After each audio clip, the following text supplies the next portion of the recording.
Magandang araw po mga kabestbay. Ngayon papakita natin paano i-troubleshoot pagka yung vendor natin hinuhulugan tapos walang time na lumalabas dito.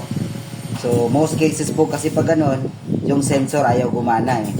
So first cause po kasi niyan yung sensor natin nadudumihan. So ito po, ito yung vendor natin. Ito naman yung coin slot na ka-install, ito yung hindi. So sa coin slot na yan, yung sensor po nasa dulo, ayan. So tingnan natin, silipin po natin sa loob ng vendor. So ayan po, makikita natin yung nasa dulo na yan. Ito yung coin slot na ka-install. Yan, makikita natin pag may power po siya, umiilaw naman, ayan. Nagbi-blink siya ng ilaw. Okay? So ngayon, simulan natin pakita kung paano i-troubleshoot, ano.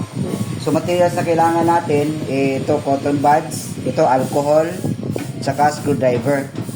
So assume natin na ito na yung naka-install dyan, ano, para may pakita nasa labas yung kinuha ko.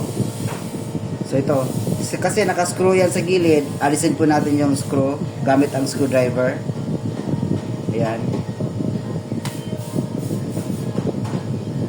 Okay. So once naalis na po yung sensor mula sa loob ng box, so paano linisan, papakita po natin ngayon para gumana ulit at pag naghulog tayo may oras na. So yung cotton buds na pinakita natin dito, basahin natin yung ng alcohol. Ayan po. Tapos pag once nabasa na ng alcohol, yan, punasan po natin dito sa gitna yung sensor. Yan. So usually po kasi yung vendor natin nilalagay natin sa sa may kalsada, sa daanan. Kaya po nakakahigop siya ng alikabok. So normal po nang nangyayari, yung alikabok bumabara dito sa gitna ng sensor niya. Kaya po ayaw nang gumana yung sensor natin kahit naghulog tayo. Kahit may ilaw pa dito, ayaw pa rin gumana. O minsan intermittent na, gumagana minsan, ayaw naman. So first solution po natin, ito po, linisin natin. Tapos once malinis na po yung sensor, balik na po dito. Connect na po dito sa dulo. Gamit naman yung screwdriver ulit. Tapos, i-test nyo po. Okay?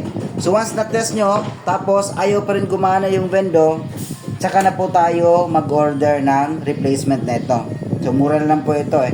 Di abot ng 100 yung price niya na replacement. So, most cases naman po, 80% of the time, ayaw lang gumana yung sensor natin kasi may alikabok lang o may dumi lang dito. Okay? So, yun po ang solusyon natin. Magandang araw po sa inyong lahat. Pagpalain po kayo ng buong may kapal.